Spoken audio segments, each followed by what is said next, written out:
আসসালামু আলাইকুম। আশা করি সবাই ভালো আছেন। আজকে আমরা ডাটাবেস ম্যানেজমেন্ট সিস্টেমের সেকেন্ড ক্লাস শুরু করতে যাচ্ছি। তাহলে দেরি না করে শুরু করি।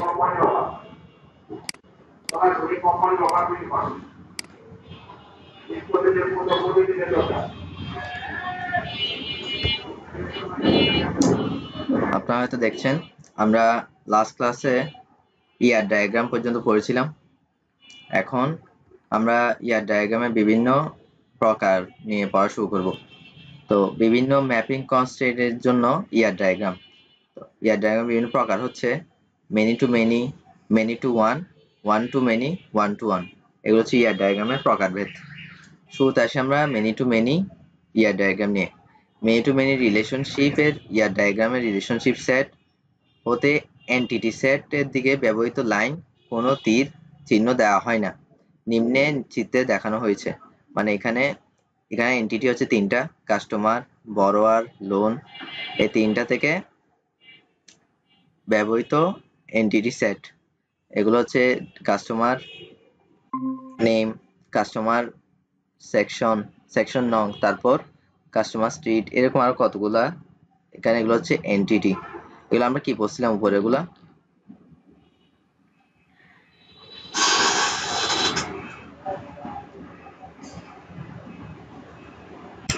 আয়তক্ষেত্রের ভিতরে আমরা এন্টিটি সেট ব্যবহার করি, আর উপবৃত্ত এটার ভিতরে আমরা কি ইউজ করি, এগুলোকে আমরা অ্যাট্রিবিউট হিসেবে বিবেচনা করি।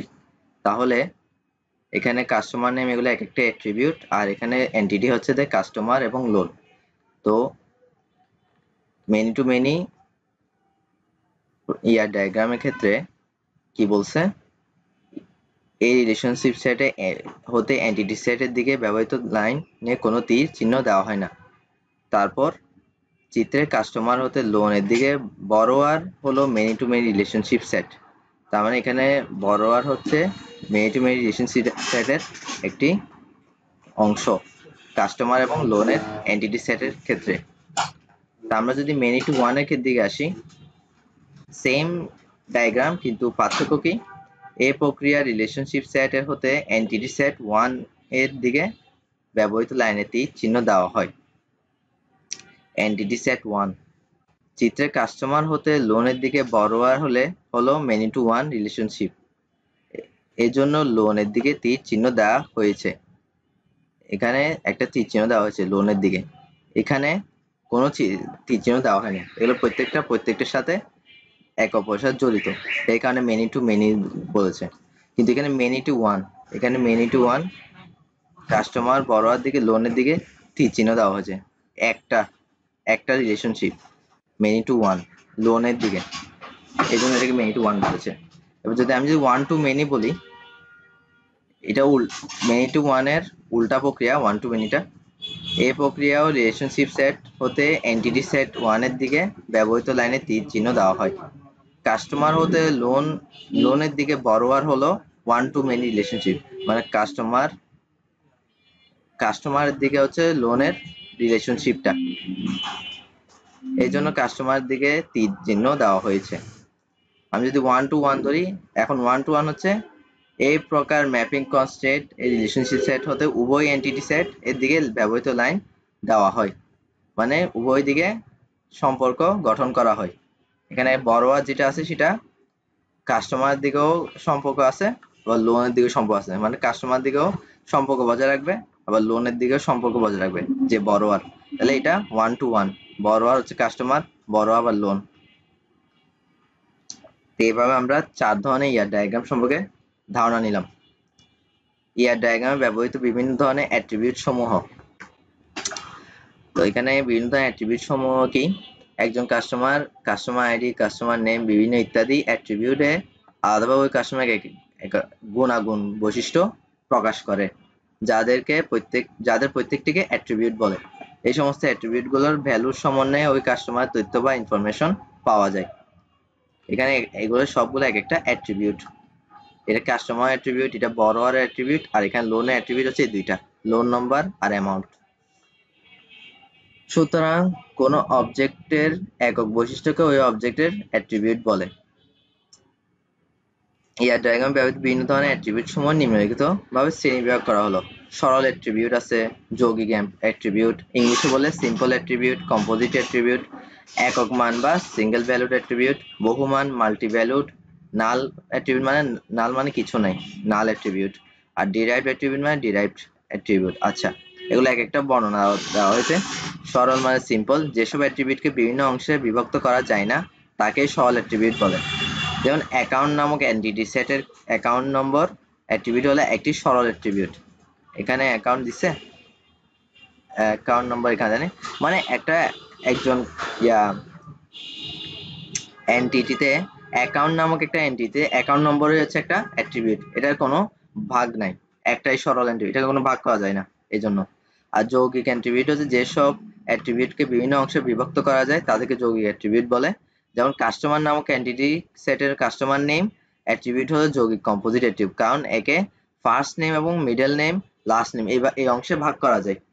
আমি কাস্টমার নেমে একটা অ্যাট্রিবিউট নিলাম ঠিক, কিন্তু কাস্টমার নেম আমি 3 ভাগে ভাগ করতে পারবো, ফার্স্ট নেম দিতে পারবো, মিডল নেম নিতে পারবো, বা লাস্ট নেমও দিতে পারবো। এই কারণে এটা একটা কম্পোজিট অ্যাট্রিবিউট। আর একক মান বা সিঙ্গেল ভ্যালুড অ্যাট্রিবিউট হচ্ছে যেসব অ্যাট্রিবিউট শুধুমাত্র একটি মান বা সিঙ্গেল ভ্যালু দ্বারা নির্দিষ্ট করা যায় তাদেরকে একক মান বা সিঙ্গেল ভ্যালু অ্যাট্রিবিউট বলে। যেমন লোন নামক এন্টিটি সেটের ক্ষেত্রে লোন নাম্বার অ্যাট্রিবিউটটি শুধুমাত্র একটি লোনের নম্বরকে প্রকাশ করে থাকে, কাজে এটি একক মান। একটি লোনের নম্বরকে প্রকাশ করে বলে এটা একক মান। এটা আবার সরল অ্যাট্রিবিউট হিসেবে গণনা করা হবে না, কারণ এটা একটি একটি মান নিয়ে থাকে বলে একে একক মান অ্যাট্রিবিউট বলতেছে। বহুমান বা মাল্টিভ্যালু হচ্ছে অনেকগুলো মান নিতে পারে। যেমন এমপ্লয়ি নামক এন্টিটি সেটের একটি অ্যাট্রিবিউট যদি ডিপেন্ডেন্ট নেম হয় তবে দেখা যাবে যে এই অ্যাট্রিবিউটের মান 0, 1 অথবা আরো বেশি হতে পারে, অথবা সেটি হচ্ছে বহুমান বা মাল্টিভ্যালুড অ্যাট্রিবিউট। আর নাল যদি কোনো অ্যাট্রিবিউটে কোনো মান না থাকে তাকে নাল বলে, যেটা আমি বলছিলাম নাল মানে 0। আবার যদি কোনো অ্যাট্রিবিউটের মান জানা না থাকে তাকেও নাল অ্যাট্রিবিউট হিসেবে বলা হয়ে থাকে, মানে যে অ্যাট্রিবিউটে কোনো ভ্যালু নাই তাই হচ্ছে নাল অ্যাট্রিবিউট। তারপর যেমন কোন কাস্টমারের ফার্স্ট নেম লাস্ট নেম থাকতে পারে কিন্তু মিডল নেম নাও থাকতে পারে, সেটা নাল অ্যাট্রিবিউট হিসেবে গণনা করা হবে। ডিরাইভড অ্যাট্রিবিউট কি? যদি কোনো অ্যাট্রিবিউটের মান অন্য কোনো অ্যাট্রিবিউট বা এন্টিটি হতে পাওয়া যায় তবে তাকে ডিরাইভড অ্যাট্রিবিউট বা প্রাপ্ত অ্যাট্রিবিউট বলে। লোন হেল্ড নামক অ্যাট্রিবিউট যদি কাস্টমার এন্টিটি সেটে হয় তবে এটি দ্বারা বোঝা যায় যে একজন কাস্টমার কোনো ব্যাংক হতে কয়টি লোন উত্তোলন করেছে যা ওই কাস্টমারের সাথে সংশ্লিষ্ট সমস্ত লোন নম্বরকে যোগ করে পাওয়া যায়। মানে আমরা ডাটাবেজে এর আগে ক্লাস আমরা প্রাইমারি কি ফরেন কি যেরকম পড়ছিলাম, ফরেন কি প্রাইমারি টেবল থেকে আনা একটি কি, এখানেও সেরকম ডিরাইভড অ্যাট্রিবিউট অন্য কোনো অ্যাট্রিবিউট সেট থেকে এন্টিটি সেট থেকে অ্যাট্রিবিউট যদি আরেকটা এন্টিটিতে আসে সেটাই হচ্ছে ডিরাইভড অ্যাট্রিবিউট। ইয়ার ডায়াগ্রামকে টেবিলে উপস্থাপন করার কৌশল, এটা একটা কৌশল বর্ণনা করা হয়েছে। ইয়ার ডায়াগ্রামে অনুরূপ কনফার্ম একটি database K collection of table দ্বারা প্রকাশ করা যায়। ডাটাবেসের প্রতিটি এন্টিটি সেট এবং রিলেশনশিপ সেট এর জন্য একটি ইউনিক টেবিল থাকে যাকে করেসপন্ডিং এন্টিটি সেট বা রিলেশনশিপ সেট এর নাম দ্বারা নির্দিষ্ট করা হয়। প্রতিটি টেবিলে কয়েকটি কলাম থাকে এবং প্রতিটি কলামে এক একটি ইউনিক নাম থাকে। মূলত কোনো ইয়ার ডায়াগ্রামকে টেবিলে পরিণত করলে এর এন্টিটি সেটের রিলেশনশিপ এর নাম অনুযায়ী টেবিলের নামকরণ করা হয় এবং এদের অ্যাট্রিবিউট অনুযায়ী টেবিল এর কলামের নামকরণ করা হয়। যেমন কোনো ইয়ার ডায়াগ্রামে অ্যাকাউন্ট এন্টিটি সেটকে টেবিলে পরিণত করলে টেবিলের নাম যদি দিকে অ্যাকাউন্ট টেবিল এবং কলামগুলোর নাম হবে যথাক্রমে অ্যাকাউন্ট নাম্বার, ব্যালেন্স ইত্যাদি। এটা একটা কাস্টমার এবং অ্যাকাউন্ট করেসপন্ডিং ইয়ার ডায়াগ্রামের উদাহরণ। এটা হচ্ছে অ্যাকাউন্ট টেবিল যেটা করছি, অ্যাকাউন্ট নম্বর, ব্যালেন্স। তারপর কি বলছে, উদাহরণ সহ বিভিন্ন প্রকার data model. Database management system প্রস্তাবিত বিভিন্ন ডাটা মডেল মোট 3টি গ্রুপে বিভক্ত করা হয়। আবার এই 3টি গ্রুপের প্রত্যেকটি কয়েকটি ভাগ রয়েছে। 3টি গ্রুপ হচ্ছে object based logical model, record based logical model, physical data model. এই তিনটাকে আবার বিভিন্ন ভাগে বিভাগ করেছে। অবজেক্ট বেসকে কি করছে? The entity relationship model, the object oriented model, the semantic data model, the functional data model. Record বেসের relational, network, hierarchical, physically unifying model আর ফ্রেম মেমোরি মডেল, এই দুইটা। তো আমরা অবজেক্ট বেস লজিক্যাল মডেল কাকে বলে বললে কি বলবো? লজিক্যাল ও ভিউ লেভেলের ডাটা বর্ণনা করার জন্য যেসব ডাটা মডেল ব্যবহার করা হয় তাদেরকে অবজেক্ট বেস লজিক্যাল মডেল বলে।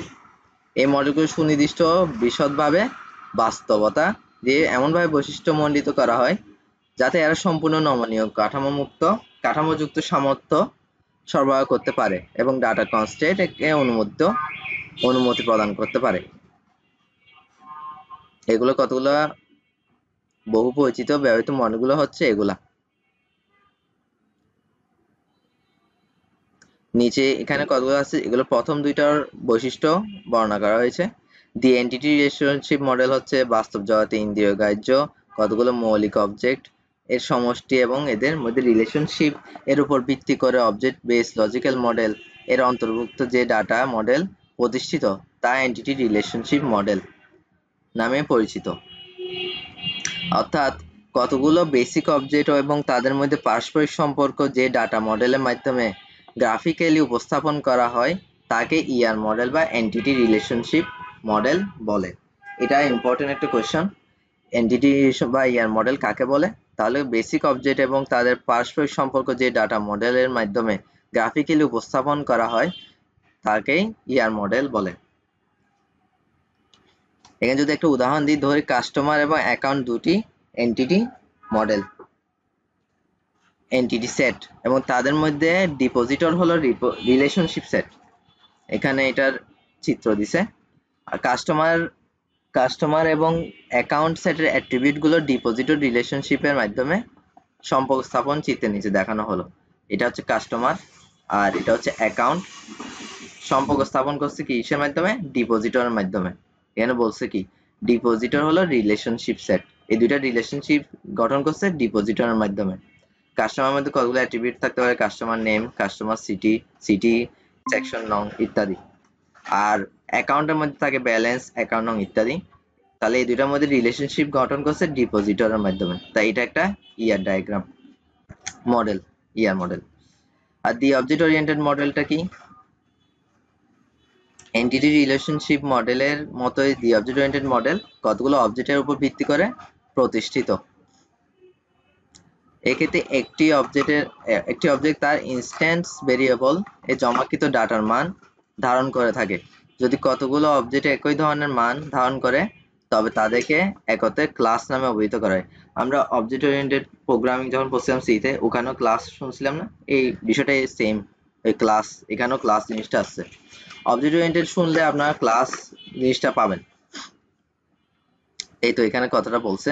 ওপি বা অবজেক্ট ওরিয়েন্টেড প্রোগ্রাম সাধারণত ইনহেরিটেন্স, অবজেক্ট আইডেন্টিটি, ইনক্যাপসুলেশন ইত্যাদির মাধ্যমে অবজেক্টের সাথে ইন্টারফেসিং অনুমোদন করে। অবজেক্ট ওরিয়েন্টেড ডাটা মডেলে অবজেক্টের একাধিক ক্লাস থাকে যেগুলো ডাটা ভ্যালু এবং মেথড ধারণ করে। ক্লাসকে অবজেক্টের টাইপ ডেফিনিশন হিসেবে প্রকাশ করা যায়। নিচে অ্যাকাউন্ট নামক একটি ক্লাসের ভেরিয়েবল ও মেথড দেখানো হয়েছে। আচ্ছা, তারপর দি সিমেন্টিক ডাটা মডেল, এগুলো আপনারা একটু পড়ে নেবেন, এখানে একটা দিছে এটাও। তারপর রেকর্ড বেস লজিক্যাল মডেল, এটা 2 নম্বর। Record base logical model, data model অন্তর্ভুক্ত রেকর্ড বেস লজিক্যাল মডেল সমূহকে লজিক্যাল এবং ভিউ লেভেল এ বর্ণনা করা হয়। ডাটাবেজের সমগ্র লজিক্যাল স্ট্রাকচারকে এই জাতীয় মডেলের সাহায্যে বর্ণনা করা যায়। তবে অবজেক্ট বেস লজিক্যাল মডেলের সাথে এই মডেলের মূল পার্থক্য হলো এদেরকে ডাটাবেজের সমগ্র লজিক্যাল কাঠামো কে সুস্পষ্ট করা এবং সেই সাথে বাস্তবায়নের উচ্চতর স্তর এর বর্ণনা সরবরাহ করার জন্য ব্যবহার করা হয়। নিচে নিম্নলিখিত মডেলগুলো হচ্ছে relation data model, network model, hierarchical model, এই তিনটা। রিলেশনাল ডাটা মডেল কি? রেকর্ড বেস লজিক্যাল মডেলস এর অন্তর্ভুক্ত যে ডাটা মডেলের ডাটা এবং তাদের মধ্যে সম্পর্ককে প্রকাশ করার জন্য কতগুলো টেবিলের সমষ্টি ব্যবহার করা হয় তাকে রিলেশনাল ডাটা মডেল বলে। নিচে একটা উদাহরণ দিছে, কাস্টমার নেম, কাস্টমার, এগুলো এক একটা অ্যাট্রিবিউট ছিল। কাস্টমার নেম, কাস্টমার সোসাইটি, তারপর কাস্টমার সিটি, অ্যাকাউন্ট নং, ব্যালেন্স, এগুলো প্রত্যেকটা অ্যাট্রিবিউট ছিল। অ্যাট্রিবিউট এগুলো একটা সম্পর্ক গঠন করছে। এটাই হচ্ছে relational data model. Network model কি? যে রেকর্ড বেস লজিক্যাল মডেল এর অন্তর্গত যে ডাটা মডেলের ডাটাকে কালেকশন অফ রেকর্ড এবং তাদের মধ্যে রিলেশনশিপকে লিঙ্কস দ্বারা প্রকাশ করা হয় তাকে নেটওয়ার্ক মডেল বলা হয়। এই ক্ষেত্রে লিঙ্ককে পয়েন্টার হিসেবে দেখানো হয়। এইটা হচ্ছে একটা উদাহরণ নেটওয়ার্ক মডেলের। তিতু, পাবনা, এরকম একটা উদাহরণ দিছে এটা নেটওয়ার্ক মডেল। হায়ারার্কিক্যাল বিষয়টা ট্রির মতো, ট্রি আকারে প্রকাশ করা হয়। রেকর্ড বেস লজিক্যাল মডেলের অন্তর্গত যে ডাটা মডেলের ডাটা এবং এদের মধ্যে রিলেশনশিপকে রেকর্ড ও লিঙ্ক দ্বারা ট্রি আকারে প্রকাশ করা হয় তাকে হচ্ছে হায়ারার্কিক্যাল মডেল বলে। এটা একটা ট্রি আকারে প্রকাশ করছে এবং নেটওয়ার্ক মডেলের সাথে মিলেই। তারপর এটা 3 নম্বর ফিজিক্যাল ডাটা মডেল। ডাটাবেজের সবচেয়ে নিচু স্তরের ডাটা বর্ণনা করার জন্য যে ডাটা মডেল ব্যবহার করা হয় তাকে ফিজিক্যাল ডাটা মডেল বলে। ফিজিক্যাল ডাটা মডেল মূলত ডাটা ডিজাইনকে রিপ্রেজেন্ট বা উপস্থাপন করে থাকে।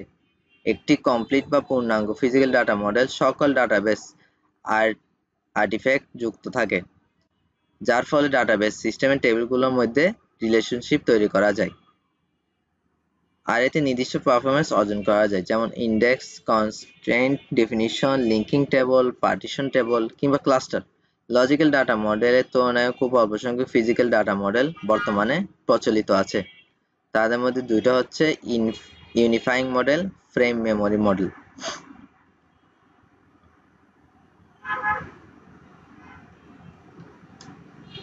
এটা হচ্ছে ফিজিক্যাল ডাটা মডেলের একটা ডায়াগ্রাম।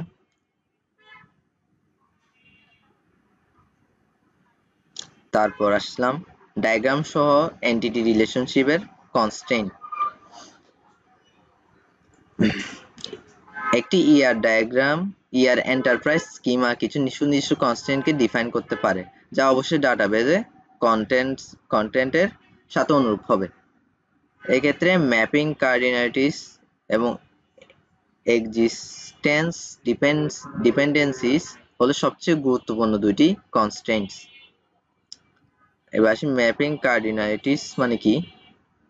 ডাটাবেস ম্যানেজমেন্ট সিস্টেমে একটি রিলেশনশিপ সেটের মাধ্যমে কোনো একটি এন্টিটি সেটের একটি এন্টিটি অপর একটি এন্টিটি সেটের কতগুলো এন্টিটির সাথে সম্পর্ক সৃষ্টি করতে পারে তা যে প্রক্রিয়ায় প্রকাশ করা হয় সে প্রক্রিয়াকে ম্যাপিং কার্ডিনালিটি বলে। ম্যাপিং কার্ডিনালিটি প্রধানত বাইনারি রিলেশনশিপের ক্ষেত্রে ব্যবহৃত হয়। যদি বাইনারি রিলেশনশিপ আর একটি এন্টিটি সেট এ এবং অপর একটি এন্টিটি সেট বি হয় তবে নিম্নের যে কোনো একটি ম্যাপিং কার্ডিনালিটি অবশ্যই অনুসরণ করতে হবে। আবার আসছে 1 to 1, 1 to many, many to 1, many to many। Database management সিস্টেমে এই রিলেশনশিপ ক্ষেত্রে এই চারটা রিলেশনশিপে বেশিরভাগ গুরুত্বপূর্ণ। 1 to 1, 1 to many, many to 1, many to many, এই চারটা সবসময় দেখবেন। তারপর তাহলে আসি এখন 1 to 1। যখন একটি এন্টিটি সেট এর একটি এন্টিটি মানে এটা একটা এন্টিটি সেট, এটা হচ্ছে এ, এন্টিটি সেটের নাম হচ্ছে এ, আর এই এন্টিটি সেটের নাম হচ্ছে বি, আর এগুলো হচ্ছে এক একটা entity A1, A2, A3, A4, B1, B2, B3, B4, এগুলো একটা এক একটা এন্টিটি। তেমন কি বলছে? যখন একটি এন্টিটি সেটের একটি এন্টিটির সাথে অপর একটি এন্টিটি সেটের সর্বোচ্চ একটি এন্টিটির মধ্যকার সম্পর্ক স্থাপনের মাধ্যমে রিলেশনশিপ তৈরি করা হয় তখন এই ধরনের রিলেশনশিপকে 1 to 1 রিলেশনশিপ বলে। মানে A1 এর সাথে B1, A2 এর সাথে B2, A1 এর সাথে কিন্তু আর কোনো মানে বি এন্টিটি সেটের কোনো অ্যাট্রিবিউটের সাথে আর সংযোগ নাই, রিলেশনশিপ নাই, শুধু B1 এর সাথে আছে, তাই একটা আছে বলে এই জন্য 1 to 1 রিলেশনশিপ। তাহলে এরপর যদি আমি আরো আসি, এই 1 to 1 রিলেশনশিপ ডায়াগ্রাম আবার দেখাইছি এখানে। আচ্ছা, এখন 1 to many তে আসি। এখন আবার সেম আগের মতো এ এন্টিটি সেট এবং বি এন্টিটি সেট এগুলো অ্যাট্রিবিউট। এর সাথে B1 ঠিক আছে রিলেশনশিপ, কিন্তু A2 এর সাথে B2 রিলেশনশিপ আছে, B3 এর সাথেও রিলেশনশিপ আছে। তাহলে A2 এর সাথে কয়টা? দুইটা। A3 এর সাথে B4 আর A4 এর সাথে B5 আর B6। তাহলে এখানে একটার সাথে অনেকগুলার রিলেশনশিপ।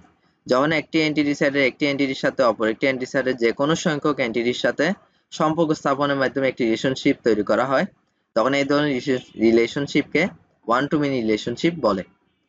এটা হচ্ছে এর উদাহরণটা ভালো মনে রাখবেন। আর এটা হচ্ছে এটার ইয়ার ডায়াগ্রাম। তাও মেনি টু ওয়ান হচ্ছে উল্টাটা, যেটা আমরা ওয়ান টু মেনি দেখছি, মেনি টু ওয়ান তার উল্টাটা। একটি এন্টিটি সেটের যে কোনো সংখ্যক এন্টিটির সাথে অপর একটি এন্টিটি সেট সর্বোচ্চ একটি, এই লেখাটা লিখতে হবে। ওয়ান টু ওয়ান আর মেনি টু ওয়ান এর ডেফিনিশন সময় কাকে বলার সময় সর্বোচ্চ একটি শব্দটা লিখতে হবে, মানে এর চেয়ে বেশি হতে পারবে না। একটি এন্টিটির সাথে সম্পর্ক স্থাপন করে তাকে মেনি টু ওয়ান রিলেশনশিপ বলে। এখানে A1 এবং A2 এর সাথে বি এন্টিটি সেটের B1 অ্যাট্রিবিউটের সাথে সম্পর্ক আছে শুধু। A3 এর সাথে B2, A4 এবং A5 অ্যাট্রিবিউটের সাথে বি এন্টিটি সেটের শুধু B3 এর সাথে সম্পর্ক, এর চেয়ে বেশি নেই। আর এখন এটা হচ্ছে এটার ইয়ার ডায়াগ্রাম। আর মেনি টু মেনি হলে সবগুলোর সাথে সবগুলোর সম্পর্ক, একটাও বাদ নাই।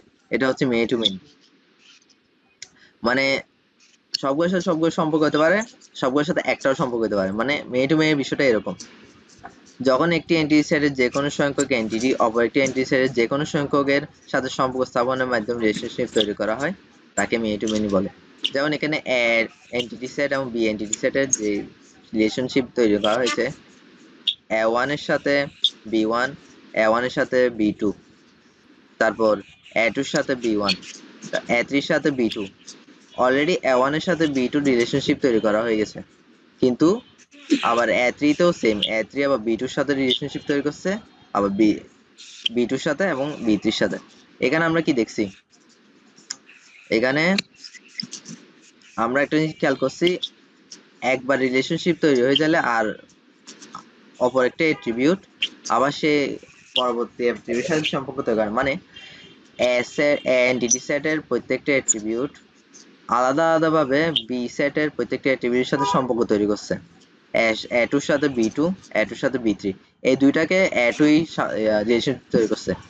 এখানে A1, A3, A4 কেউ আর B2 আর B3 এর সাথে রিলেশনশিপ তৈরি করতে পারেনি।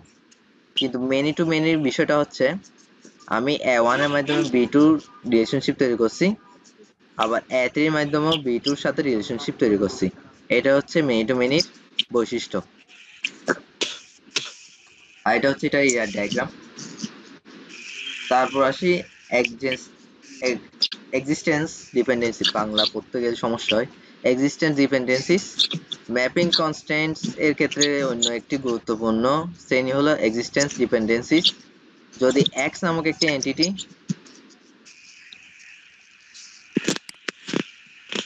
কে আওয়াজ করতেছে, একটু মোড করে দেন। আচ্ছা, যদি x নামক একটি এন্টিটির অস্তিত্ব y নামক অপর একটি এন্টিটির উপর নির্ভরশীল হয়, তখন x কে y এর উপর অস্তিত্ব নির্ভর বা এক্সিস্টেন্স ডিপেন্ডেন্ট বলা হয়। এক্ষেত্রে যদি y কে মুছে ফেলা হয় তবে x আপনা আপনি মুছে যায়। y এন্টিটিকে বলা হয় ডমিনেন্ট এন্টিটি এবং x এন্টিটিকে বলা হয় সাবঅর্ডিনেট এন্টিটি। তারপর উদাহরণস্বরূপ লোন ও পেমেন্ট নামক দুটি এন্টিটি সেটের কথা ধরা যাক। আচ্ছা, এটা একটা উদাহরণ দিছে। এক্ষেত্রে পেমেন্ট এন্টিটি সেটটি একটি লোনের বিপরীতে সমস্ত পেমেন্ট সংক্রান্ত তথ্য সংরক্ষণ করে। পেমেন্ট এন্টিটি সেটকে পেমেন্ট নম্বর, পেমেন্ট ডেট ও পেমেন্ট অ্যামাউন্ট দ্বারা বর্ণনা করা যেতে পারে। এগুলো এক একটা অ্যাট্রিবিউট। যদি এই দুইটা এন্টিটি সেটের মধ্যে একটি one to many relationship loan হতে পেমেন্টের দিকে লোন পেমেন্ট তৈরি করা হয়, তবে দেখা যাবে যে প্রতিটি পেমেন্ট এন্টিটি অবশ্যই লোন এন্টিটির সাথে অ্যাসোসিয়েটেড হবে। অতএব যদি লোন এন্টিটি মুছে ফেলা হয় তবে পেমেন্ট এন্টিটিগুলো অবশ্যই মুছে যাবে। কিন্তু পেমেন্ট এন্টিটিগুলো মুছলে লোন এন্টিটি সেটের কোনো কিছুই ঘটবে না, কারণ লোন আর পেমেন্টের এইটাই হচ্ছে সম্পর্ক, ডিপেন্ডেন্সি। উদাহরণে লোন হলো ডমিনেন্ট এবং পেমেন্ট হলো সাবঅর্ডিনেট এন্টিটি। ডমিনেন্ট কোনটা ছিল? ডমিনেন্ট ছিল ওয়াই এন্টিটিটা, যেটা লোন, আর এক্স হচ্ছে সাবঅর্ডিনেট, মানে পেমেন্ট হচ্ছে এক্স। তা আমরা এখানে শুরুতে কি বলছি, যদি এক্স নামক একটি এন্টিটির অস্তিত্ব নামক অপর একটি এন্টিটির উপর নির্ভরশীল হয়, এক্স এন্টিটিটা যদি ওয়াই এর উপর নির্ভরশীল হয়, তবে x কে y এর উপর অস্তিত্ব নির্ভর করা অথবা এক্সিস্টেন্স ডিপেন্ডেন্ট বলা হয়। তাহলে y কে মুছে ফেলা হয়, তবে x আপনা আপনি মুছে যায়। তার মানে লোন যদি মুছে ফেলা হয় তাহলে পেমেন্টও মুছে যাবে, কিন্তু পেমেন্ট মুছে ফেলে লোন মুছে যাবে না। বিষয় হচ্ছে এরকম। আরডিবিএমএস আরডিবিএমএস এর ক্ষেত্রে বিভিন্ন ধরনের কি সমূহ। আচ্ছা, বিভিন্ন কি সম্পর্কে এখানে দিছে সংজ্ঞা আছে। প্রাইমারি কি কোন এন্টিটি সেট এর ইনস্ট্যান্স কে যে ইউনিক আইডেন্টিফায়ার দ্বারা শনাক্ত করা যায় তাকে প্রাইমারি কি বলে।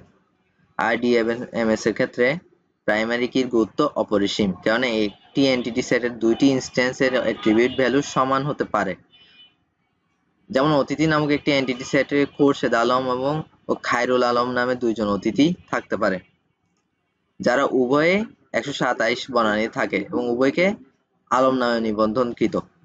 তাহলে এখন এদেরকে আলাদা কিভাবে করা যায়? তাদেরকে পৃথক পৃথকভাবে চিহ্নিত করতে হলে একটু অসুবিধা হবে। তাই এখানে যদি তাদের সোশিয়াল সিকিউরিটি নম্বর নামক অ্যাট্রিবিউট ব্যবহার করা হয় তবে এই কাজটি খুবই সহজ হয়, কারণ এই অ্যাট্রিবিউটটি একক এবং এন্টিটি সেট অতিথির ইনস্ট্যান্সকে চিহ্নিত করতে সক্ষম। এটাই হচ্ছে ইউনিক একক আইডেন্টিফায়ারকে প্রাইমারি কি বলে। আর সুপার কি কি? সুপার কি হলো এক বা একাধিক অ্যাট্রিবিউটের একটি সেট যার সাহায্যে একটি এন্টিটি সেটের কোনো একটি এন্টিটিকে ইউনিক ভাবে চিহ্নিত করা যায়। উদাহরণস্বরূপ কাস্টমার নামক এন্টিটি সেটের যে কোনো কাস্টমারকে তার সোশিয়াল সিকিউরিটি নম্বর দ্বারা এককভাবে চিহ্নিত করা যায়, অথবা এক্ষেত্রে সোশিয়াল সিকিউরিটি নম্বর হলো সুপার কি।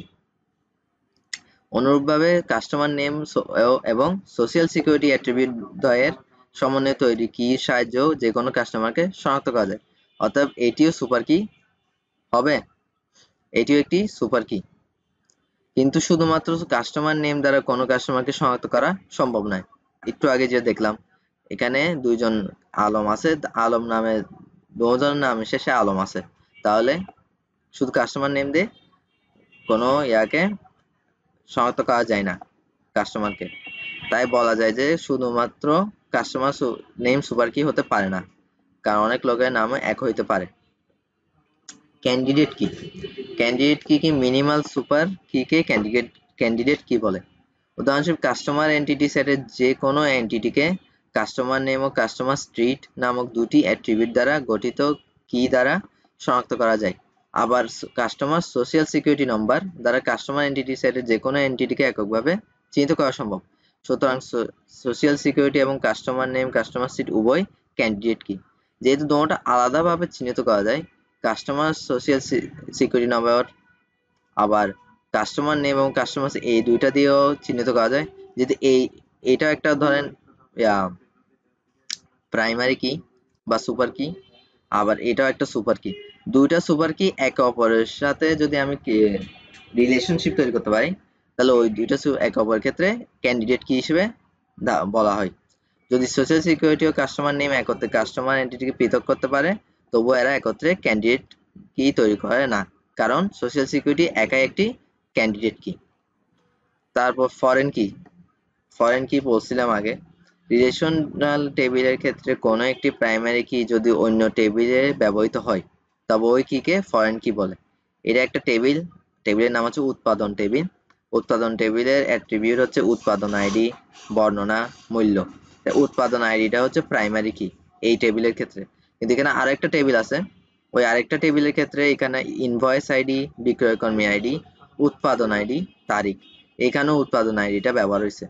এখানে যে উৎপাদন আইডিটা প্রাইমারি কি ছিল সেটা এখানে ফরেন কি ব্যবহৃত হচ্ছে, কারণ এখানে যে ইনফরমেশন গুলো আছে সেগুলো এখানে ট্রান্সফার হয় ফরেন কির মাধ্যমে, এখানে ট্রান্সফার হচ্ছে। তার মানে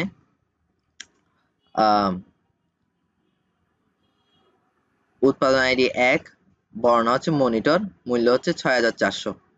তা আমি যদি এখানে ইনভয়েস আইডি, এটা একটা মনে করেন কাস্টমারের ইনভয়েস নং, ইনভয়েস 2525, বিক্রয়কর্মী আইডি যে বিক্রয় করতেছে তার আইডি হচ্ছে 225, আর সে কি চাচ্ছে, সে চাচ্ছে 1 নম্বর পণ্যটা। 1 নম্বর পণ্যটা কোথা থেকে আসছে, এই উৎপাদন টেবিল থেকে আসছে, তাই এটা একটা ফরেন কি হিসেবে ব্যবহৃত হচ্ছে এই জন্য। তো উৎপাদন আইডি 1, তখন ডাটাবেস কি করবে ওই টেবিলে যায় এই টেবিলটা দেখবে 1 নম্বর আইডিতে কি আছে, মনিটর আছে, তো মনিটর হচ্ছে 6400 টাকা, তারিখ কত এত। এইভাবে আমরা ডাটাবেস ইউজ করে থাকি। প্রাইমারি কি এবং ফরেন কি রিলেশন। স্ট্রং এবং উইক এন্টিটির মধ্যে পার্থক্য, এর একটা পার্থক্য আসতে পারে। যে এন্টিটি সেটের প্রাইমারি কি থাকে তাকে স্ট্রং এন্টিটি বলে, যে এন্টিটি সেটের কোনো প্রাইমারি কি থাকে না তাকে উইক এন্টিটি বলে। এটি অন্য কোনো এন্টিটি সেটের উপর নির্ভরশীল নয়, এটি স্ট্রং এন্টিটি সেটের উপর নির্ভরশীল। ইয়ার ডায়াগ্রামে একক চতুর্ভুজ সিম্বল দ্বারা প্রকাশ করা হয়, ইয়ার ডায়াগ্রামে দ্বিচতুর্ভুজ দ্বারা প্রকাশ করা হয়। তারপর স্ট্রং এন্টিটি সেটের সাথে রিলেশন সেটের ডায়াগ্রাম সিম্বল হলো একক ডায়মন্ড। উইক এন্টিটি সেটের সাথে রিলেশন সেটের ডায়াগ্রাম সিম্বল হলো ডাবল ডায়মন্ড। এগুলো হচ্ছে অনুশীলনী প্রশ্ন। প্রাইমারি কি বলতে কি বুঝো, তারপর সুপার কি বলতে কি, যেগুলো আমরা পড়ছিলাম একটু আগে, এগুলো ভালো করে পড়বেন। এই সংক্ষিপ্ত প্রশ্ন এগুলা বেশি ইম্পর্টেন্ট। ক্যান্ডিডেট কি কি, সুপার কি কি, তারপর এন্টিটি বলতে কি বোঝায়, এরকম। তারপর সংক্ষিপ্ত সংক্ষিপ্ত প্রশ্ন কি আছে, একটি এসকিউ স্টেটমেন্ট লেখো। এসকিউ স্টেটমেন্ট হচ্ছে শুরু দিকে বলছিলাম, ক্রিয়েট টেবল, টেবল নেম, এটা একটা এসকিউ স্টেটমেন্ট। প্রাইমারি কি এবং সুপার কি মাঝে পার্থক্য, যদি প্রাইমারি কি পড়ে থাকেন আর সুপার কি পড়তেন তাহলে এটা ইজি লিখতে পারবেন। তারপর ডাটাবেস ব্যবহৃত বিভিন্ন কি বর্ণনা দাও। ডাটাবেসে ব্যবহৃত বিভিন্ন কি একটু আগে যেটা পড়ছি, প্রাইমারি, সুপার, ক্যান্ডিডেট, ফরেন ইত্যাদি। 3 প্রকার ম্যাপিং, কার্ডিনালিটিস প্রক্রিয়া সংখ্যা ব্যবহার করে 1 to 1, 1 to many, তারপর many to 1, এখানে 3 প্রকার দিছে এইভাবে। তারপর বর্ণনামূলক প্রশ্ন কোথায়, অনেকগুলো প্রশ্ন আছে। বর্ণনামূলক প্রশ্ন, ইয়ার ডায়াগ্রাম ক্ষেত্রে ম্যাপিং কার্ডিনালিটিস ডায়াগ্রাম সমূহ ব্যাখ্যা করো। তারপর ইয়ার ডায়াগ্রামে ব্যবহৃত বিভিন্ন ধরনের অ্যাট্রিবিউট গুলো বর্ণনা দাও। এইভাবে যেগুলো পড়ছি এগুলো আসছে। আচ্ছা, আমরা এখন আরেকটা অধ্যায় আসলাম, অধ্যায় 4, রিলেশনাল ডাটাবেস কোয়েরি ল্যাঙ্গুয়েজ। আর the relation database query language. আচ্ছা আচ্ছা, বুঝছি। কোয়েরি ল্যাঙ্গুয়েজ নিয়ে এখন পড়বো আমরা। তো কোয়েরি ল্যাঙ্গুয়েজের সংজ্ঞা কি? কোয়েরি শব্দের অর্থ অনুসন্ধান করা বা খুঁজে বের করে নিয়ে আসা, বা ডাটাবেস থেকে নির্দিষ্ট ডাটাকে সার্চ করে বের করা। শাব্দিক অর্থের দিক থেকে বলা যায় যে ল্যাঙ্গুয়েজের সাহায্যে ডাটাবেস থেকে নির্দিষ্ট ডাটাকে অনুসন্ধান বা খোঁজাখুঁজি করে বের করে তা ইনসার্ট, ডিলিট, মডিফাই ইত্যাদি করা যায়, সে ল্যাঙ্গুয়েজকে কোয়েরি ল্যাঙ্গুয়েজ বলা হয়। এসকিউএল। তো এসকিউএল, কিউবিই ও ডাটালগ এর মধ্যে পার্থক্য। এখানে 3টা ল্যাঙ্গুয়েজ দিচ্ছে ডাটাবেস ম্যানেজমেন্ট সিস্টেমের কোয়েরি ল্যাঙ্গুয়েজ হিসেবে বহুল ব্যবহৃত 3টি ল্যাঙ্গুয়েজ হলো এসকিউএল। এসকিউএল এর পুনরুক্তি স্ট্রাকচারড কোয়েরি ল্যাঙ্গুয়েজ। কিউবিই হচ্ছে কোয়েরি বাই এক্সাম্পল, আর ডাটালগ, এই 3টা হচ্ছে ডাটাবেস ম্যানেজমেন্ট সিস্টেমের ল্যাঙ্গুয়েজ, কোয়েরি ল্যাঙ্গুয়েজ। এগুলো পার্থক্য, এসকিউএল পুনরুক্তি দিছে। এটি একটি প্রসিডিউরাল ল্যাঙ্গুয়েজ, এটিও প্রসিডিউরাল ল্যাঙ্গুয়েজ, এটি একটি নন প্রসিডিউরাল ল্যাঙ্গুয়েজ ডাটালগটা। এটি একটি 1 ডাইমেনশনাল, 2 ডাইমেনশনাল, আবার ডাটালগ 1 ডাইমেনশনাল। পার্থক্যগুলো পড়বেন ভালো করে।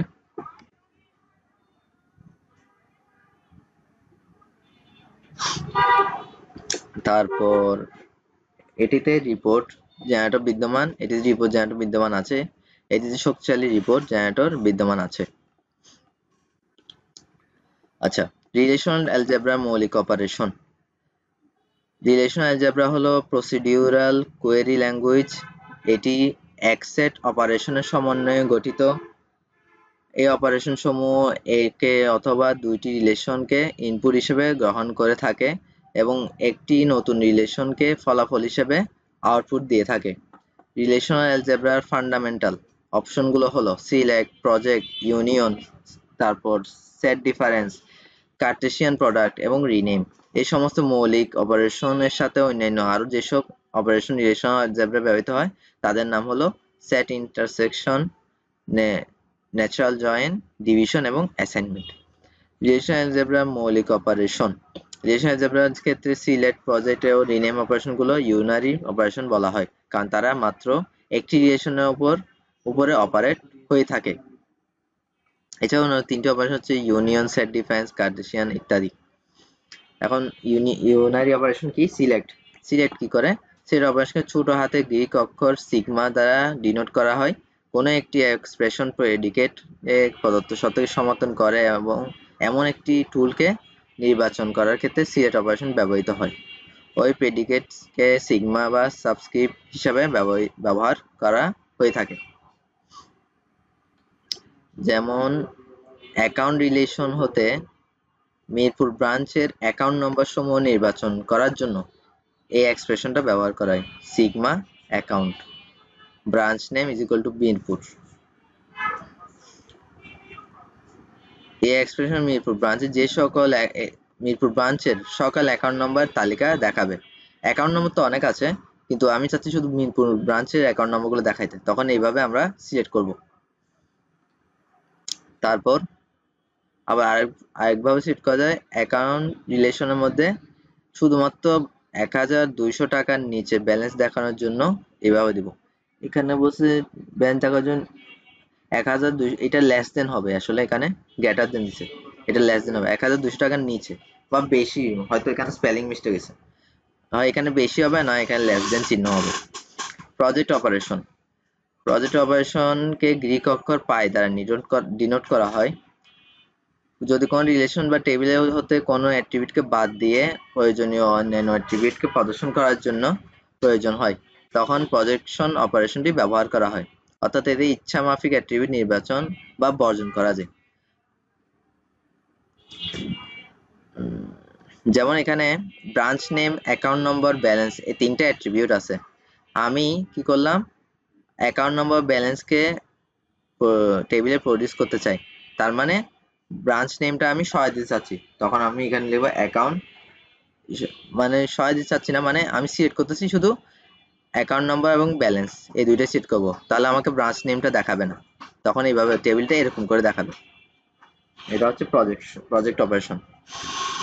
আর রিনেম অপারেশন হচ্ছে রিলেশন ডাটা মডেল প্রতি রিলেশনের একটি নাম থাকে, কিন্তু রিলেশন অ্যালজেব্রা এক্সপ্রেশনে কোনো নাম থাকে না অথবা কোনো নাম দেওয়ার ব্যবস্থা নেই, অথচ তাদের একটি নাম থাকা বা নাম দেওয়ার ব্যবস্থা থাকার দরকার। উদাহরণস্বরূপ যদি ই একটি রিলেশন অ্যালজেব্রা এক্সপ্রেশন হয়, তবে তাকে নিম্নলিখিতভাবে প্রকাশ করা যায়।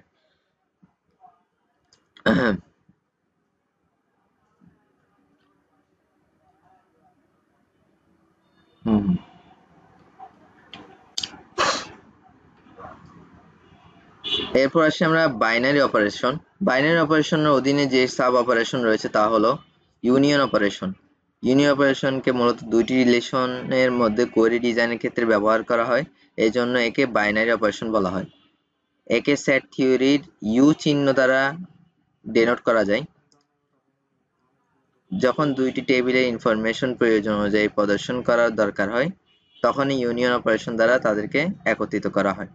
উদাহরণস্বরূপ, যেসব কাস্টমার ব্যাংক হতে লোন উত্তোলন করেছে তাদের নাম এবং যেসব কাস্টমার ব্যাংকে টাকা জমা রেখেছে তাদের নাম প্রডিউস করার জন্য কোয়েরি ডিজাইনের কথা ধরা যায়।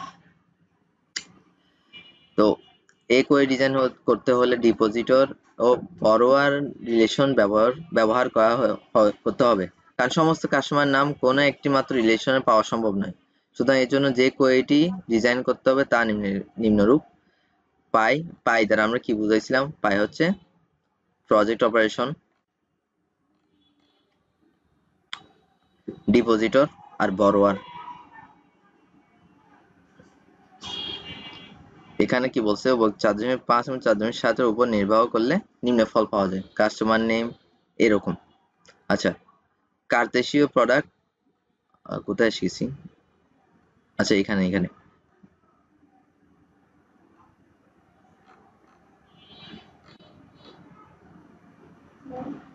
হ্যাঁ, বাইনারি অপারেশন সিস্টেম না,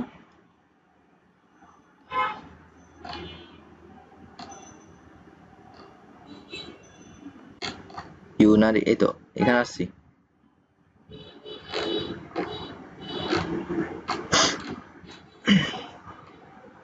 একটু খারাপ লাগতেছে বেশি।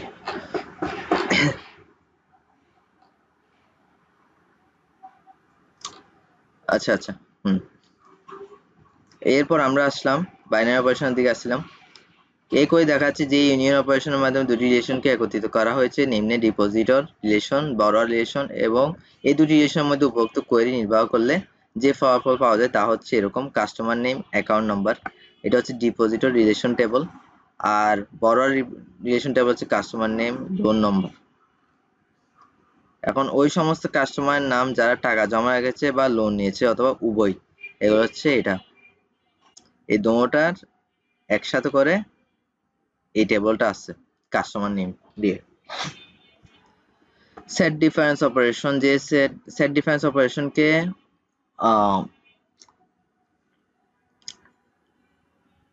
হাইফেন হাইফেন হাইফেন চিহ্ন দ্বারা ডিনোট করা হয়। এটা হাইফেন নাকি ড্যাশ, ড্যাশ মনে হচ্ছে। এইটি একটি বাইনারি অপারেশন। এই অপারেশনের সাহায্যে আমরা এমন সব টুপলকে খুঁজে বের করতে পারি যারা একটি রিলেশন আছে কিন্তু অন্য রিলেশনে নেই। আচ্ছা, এটা হাইফেন ছিল। আর এস এক্সপ্রেশনের অর্থ হলো এটি সেই টুপলগুলোকে বের করবে যারা আর নামক রিলেশনে আছে কিন্তু এস নামক রিলেশনে নেই। উদাহরণস্বরূপ বলা যায় এমন একটি কোয়েরি ডিজাইন করতে হবে যা ওই সমস্ত কাস্টমারের নাম বের করবে যাদের নাম ডিপোজিটর রিলেশনে আছে কিন্তু বরোয়ার রিলেশনে নেই। এই কোয়েরিটি হবে নিম্নরূপ। এইভাবে একটা কোয়েরি দিছে। আচ্ছা, তারপর আসি আমরা কার্তেশীয় প্রোডাক্ট রিলেশনে। কার্তেশীয় প্রোডাক্ট ক্রস চিহ্ন দ্বারা প্রকাশ করা হয়। এটি একটি বাইনারি অপারেশন কারণ এটি দুটি রিলেশন উপর কাজ করে থাকে, অর্থাৎ এর সাহায্যে দুটি রিলেশন হতে প্রাপ্ত ইনফরমেশনকে যুক্ত করা যায়। আমরা R1 ও R2 রিলেশনের মধ্যে কার্তেশীয় প্রোডাক্ট ব্যবহার করতে পারি।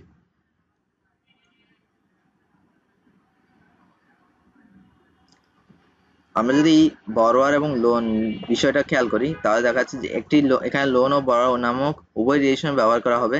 কোয়েরিটি হবে বরোয়ার ক্রস লোন। যদি এই কোয়েরিটি নির্বাহ করা হয় ধানমন্ডি ব্রাঞ্চ হতে যেসব কাস্টমার লোন নিয়েছে তাদের নাম প্রডিউস হবে। ধানমন্ডি ব্রাঞ্চ, আমি অলরেডি ব্রাঞ্চ নেম লিখেছি ধানমন্ডি এই জন্য। আচ্ছা, এরপর আসি আমরা রিলেশনাল অ্যালজেব্রার অতিরিক্ত অপারেশন সমূহ। Set intersection operation, natural join operation, তারপর ডিভিশন অপারেশন, অ্যাসাইনমেন্ট অপারেশন ইত্যাদি 4 ধরনের অপারেশন এখানে বর্ণনা করা হয়েছে। সেট ইন্টারসেকশন অপারেশন হচ্ছে সেট ইন্টারসেকশন প্রতীক দ্বারা চিহ্নিত করা হয়।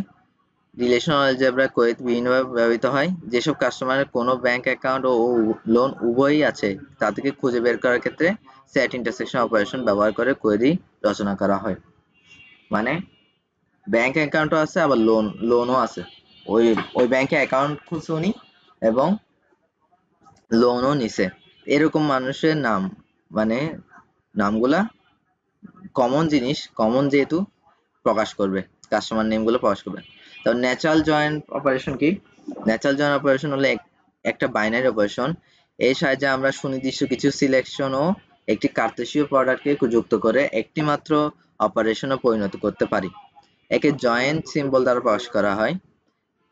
এখন যদি কোনো ব্যাংকের ঋণ গ্রহীতাদের নাম, লোন নম্বর ও লোনের পরিমাণ বের করার জন্য ন্যাচারাল জয়েন অপারেশন ব্যবহার করা হয়, একটি কোয়েরি ডিজাইন করা হয়, তবে কোয়েরিটি হবে এভাবে: customer name, loan number, amount, borrower cross loan.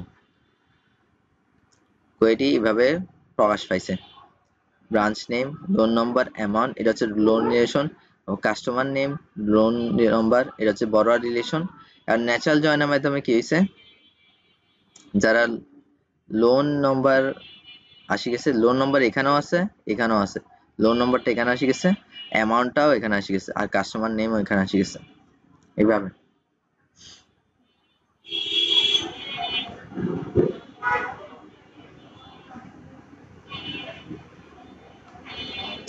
Division operation কি? ডিভিশন অপারেশনকে ভাগ চিহ্ন দ্বারা প্রকাশ করা হয়। সাধারণত কিছু সুনির্দিষ্ট অপারেশন সম্পন্ন করার জন্য ডিভিশন অপারেশন ব্যবহৃত হয়। উদাহরণস্বরূপ মনে করি ঢাকা শহরে কোনো একটি ব্যাংকের 3টি শাখা আছে, এদের নাম ধানমন্ডি, মিরপুর, তেজগাঁও। এখন ডিভিশন অপারেশন ব্যবহার করে এমন একটি কোয়েরি লিখতে হবে যা নির্বাহ করলে শুধুমাত্র ওই কাস্টমারকে খুঁজে বের করবে যার ঢাকা শহরের প্রতিটি ব্যাংক শাখায় কমপক্ষে একটি করে অ্যাকাউন্ট আছে। কোয়েরিটি হবে এরকম: customer name, branch name, depositor cross account, আর branch name as the branch city equal Dhaka, আর পর ব্রাঞ্চ। যেহেতু বলছে ঢাকা শহরের প্রতিটি ব্যাংক শাখায় কমপক্ষে একটি করে অ্যাকাউন্ট আছে, তাহলে কিভাবে দিবে? এটা হচ্ছে এর টেবল। যদি এই কোয়েরিতে 4.13 নং রিলেশনের উপর নির্বাহ করা হয় তবে তার জন্য ফলাফল পাওয়া হয় হলো ফাতেমা খান। নিম্নে টেবিলে একমাত্র ফাতেমা নামক ব্যক্তিরই ধানমন্ডি, মিরপুর ও তেজগাঁও শাখায় অ্যাকাউন্ট আছে। অন্যান্য অ্যাকাউন্ট রয়েছে অন্যান্য শাখায়, যেমন এখানে আজিজ, শাইমা, ফাতেমা, কাজল, ফাতেমা, রাকি, ফাতেমা। এই ফাতেমা নামের 3 জন আছে, আর ওনার ধানমন্ডিতে আছে, মিরপুরে আছে, তেজগাঁও আছে। এটা হচ্ছে এটার এই টেবিলের উপর যদি আমি এই কোয়েরিটা ব্যবহার করি, কোয়েরি ল্যাঙ্গুয়েজটা ব্যবহার করি, তখন অ্যান্সার হবে ফাতেমা। ফাতেমাটা হিসেবে আউটপুট হিসেবে আসবে। একটা টেবিলের উপর করতে হয় সবকিছু। এটা হচ্ছে এটার query language. Customer name, branch name, depositor, cross account. আর ব্রাঞ্চ নেম হচ্ছে branch city is equal to Dhaka. আর অ্যাসাইনমেন্ট অপারেশন হচ্ছে একটা লেফট তীর চিহ্ন দ্বারা ব্যবহার করা হয়। এটি কোনো প্রোগ্রামিং ল্যাঙ্গুয়েজ ব্যবহৃত অ্যাসাইনমেন্টের মতোই কাজ করে থাকে। কোনো অ্যাসাইনমেন্ট অপারেশন সাধারণত ফলাফল হিসেবে কোনো রিলেশন প্রদান করে না, তবে এতে লেফট তীর চিহ্নের ডান পাশে ব্যবহৃত এক্সপ্রেশনের ফলাফলকে এর বামে অবস্থিত এক্সপ্রেশনকে রিলেশন ভেরিয়েবল হিসেবে অ্যাসাইন করে থাকে। অ্যাসাইনমেন্ট অপারেশনের সাহায্যে একটি কোয়েরিকে সিকোয়েন্সিয়াল প্রোগ্রামের মতো একটি এক্সপ্রেশনের সাথে কতগুলো অ্যাসাইনমেন্টের সিরিজ আকারে লেখা যায়। পরবর্তীতে ওই এক্সপ্রেশনের ফলাফল প্রদর্শন করা যায়।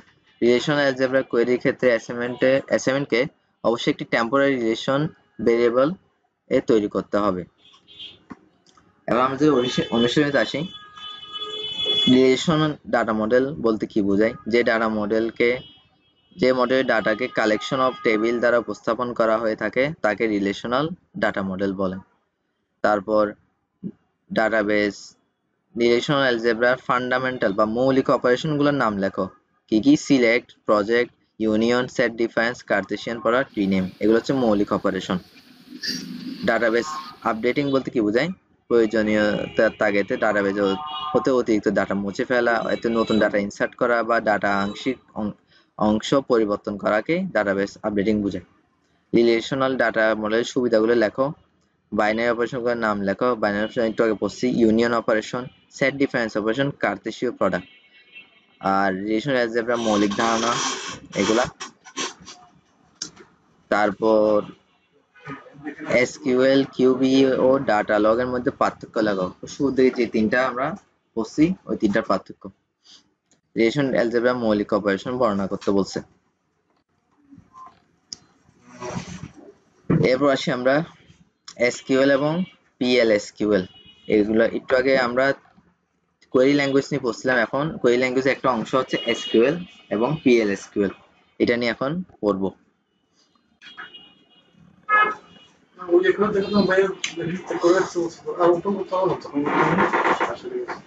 1970 সালের দিকে এসকিউএলটা তৈরি করা হয়। বিভিন্ন ধরনের ডাটাবেস ফাইল থেকে ডাটা নিয়ে কাজ করার জন্য আইবিএম কোম্পানি এসকিউএল তৈরি করে। 1979 সালে ওরাকল কর্পোরেশন সর্বপ্রথম এসকিউএল ল্যাঙ্গুয়েজকে বাণিজ্যিকভাবে ব্যবহার উপযোগী করেন এবং American national standard institute ANSI 1986 সালে এসকিউএল কে RDMS এর পরিণত ল্যাঙ্গুয়েজ হিসেবে ব্যবহার শুরু করে।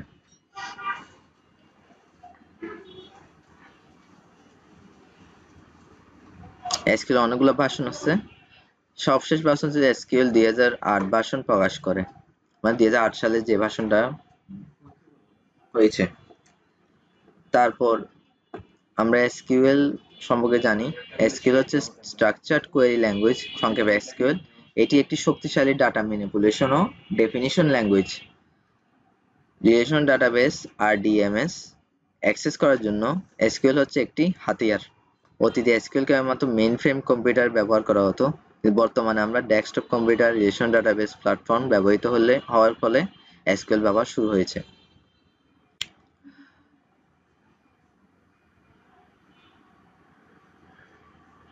এসকিউএল এর বিভিন্ন অংশ আছে। এসকিউএল যেসব অংশসমূহ হচ্ছে DDL, DML, ইন্টিগ্রিটি, তারপর view definition, transaction control, embedded SQL, dynamic SQL, authorization ইত্যাদি। আবার DDL আমরা শুরু দিকে বলছিলাম, DDL মানে ডাটা ডেফিনিশন ল্যাঙ্গুয়েজ, আর DML হচ্ছে ডাটা ম্যানিপুলেশন ল্যাঙ্গুয়েজ। আর ইন্টিগ্রিটি হচ্ছে integrity, domain integrity, differential integrity আর ট্রানজেকশন কন্ট্রোল হচ্ছে start transaction, commit transaction, roll back transaction. DDL data definition language. SQL এর DDL অংশ রিলেশনাল স্কিমাগুলোকে define, deleting, index, creating, modifying ইত্যাদি করার জন্য প্রয়োজনীয় কমান্ড সমূহ সরবরাহ করে থাকে। আমরা DDL এবং DML পড়ার সময় এগুলো পড়ছিলাম: create, drop, alter, rename, insert, update, delete, translate, merge. ব্যবহৃত কমান্ডগুলো হচ্ছে ক্রিয়েট, ড্রপ, অল্টার, রিনেম। এগুলো প্র্যাকটিক্যালের সময়ও দেখা যায়। ক্রিয়েট স্টেটমেন্ট, এটা হচ্ছে ক্রিয়েট স্টেটমেন্ট। তারপর হচ্ছে এটা হচ্ছে কোড, মানে একটা ক্রিয়েট টেবল ক্লায়েন্ট মাস্টার এভাবে একটা কোড দিছে।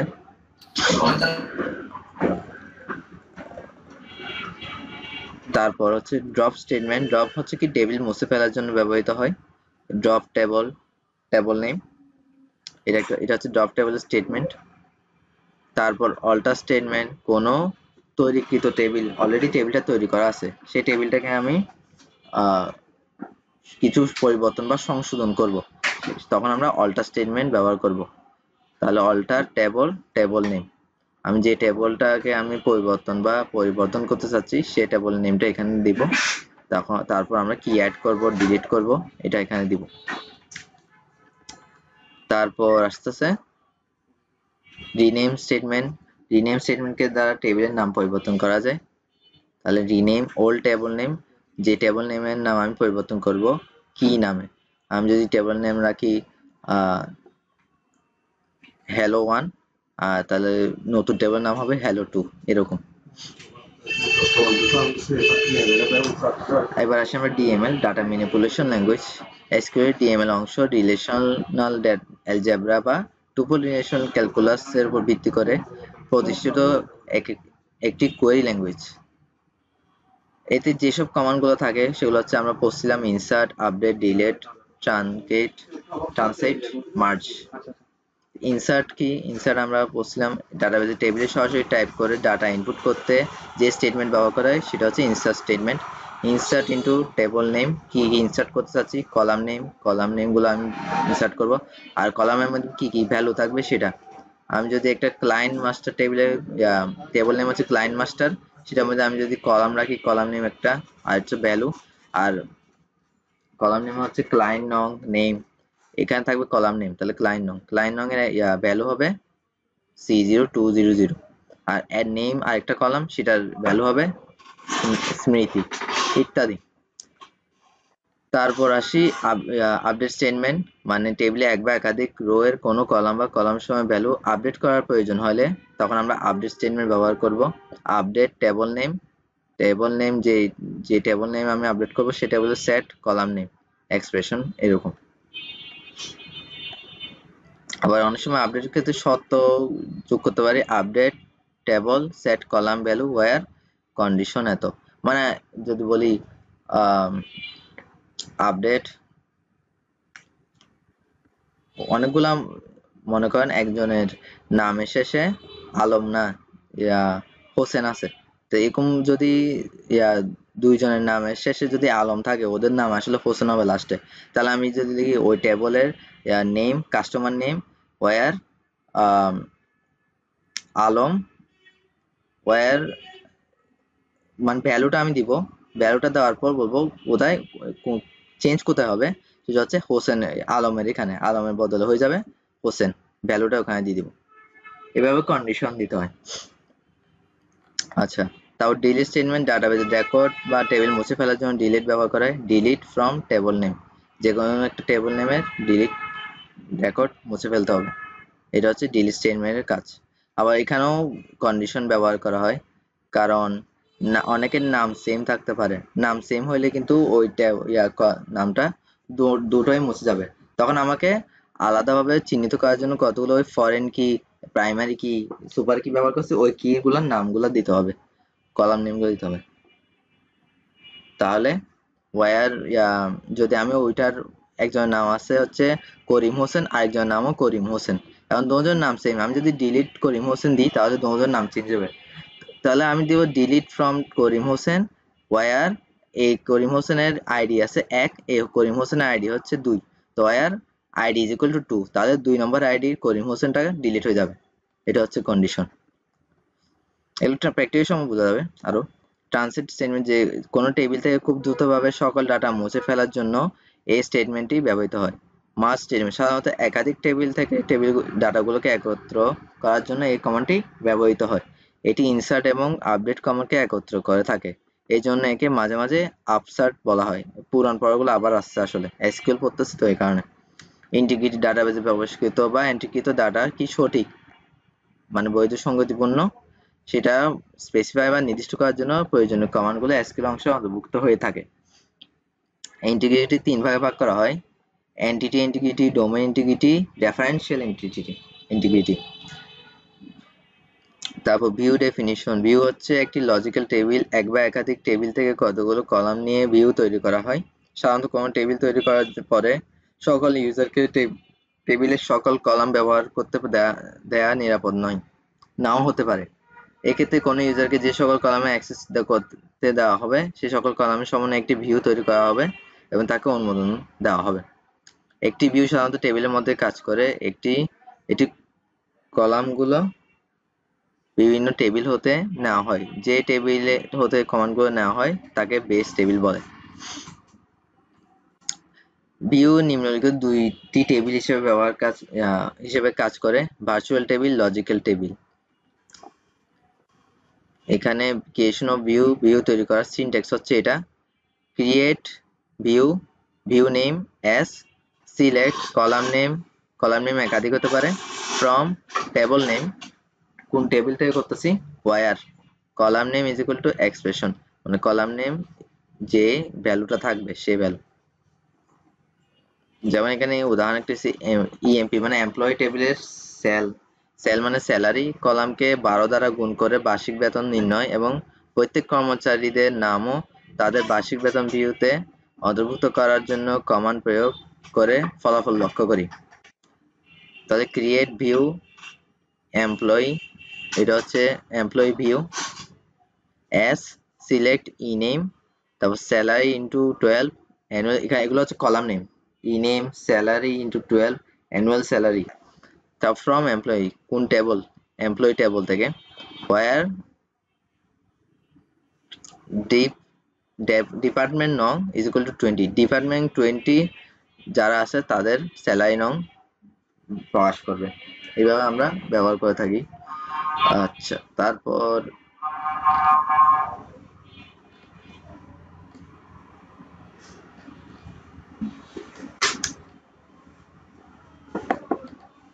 Transaction control. ট্রানজ্যাকশনের শুরু এবং শেষ নির্ধারণের জন্য যেসব কমান্ড প্রয়োজন তা এসকিউএল এর অংশ অন্তর্ভুক্ত আছে। ট্রানজ্যাকশন একটি লজিক্যাল অপারেশন যা পুরোপুরি সম্পন্ন হতে পারে আবার নাও হতে পারে। পুরোপুরি সম্পন্ন হতে হলে কিছু কন্ডিশনের মধ্য দিয়ে অতিবাহিত করতে হয়, আর এতে রেকর্ডে আপডেট বা পরিবর্তন হয়। ব্যবহৃত কমান্ড হচ্ছে স্টার্ট ট্রানজ্যাকশন, কমিট আর রোল ব্যাক, এই তিনটা। স্টার্ট ট্রানজ্যাকশন মানে কি ডাটাবেজ ট্রানজ্যাকশন বা কাজ শুরু করতে এই স্টেটমেন্টটি ব্যবহৃত হয়। কমিট হচ্ছে ডাটাবেজের রিলেশন বা টেবিলের এন্টিটি বা রেকর্ডে যাবতীয় পরিবর্তন বা আপডেটকে স্থায়ীভাবে সংরক্ষণ করার জন্য কমিট স্টেটমেন্টটি ব্যবহৃত হয়। রোল ব্যাক কন্ডিশন যদি অগ্রাহ্য হয়ে থাকে, অর্থাৎ কন্ডিশনের কারণে ডাটাবেজের রিলেশন বা টেবিলের ডাটা পরিবর্তন বা আপডেট যদি অগ্রাহ্য হয়ে থাকে তাহলে পূর্বের রেকর্ডকে অপরিবর্তন রাখার জন্য রোলব্যাক স্টেটমেন্টটি ব্যবহৃত হয়।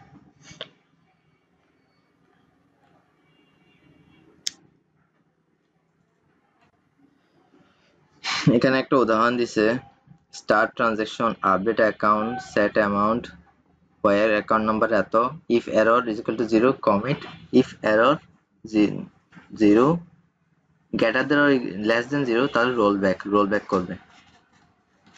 এমভয়েড বা এবং ডাইনামিক এসকিউএল অথরাইজেশন,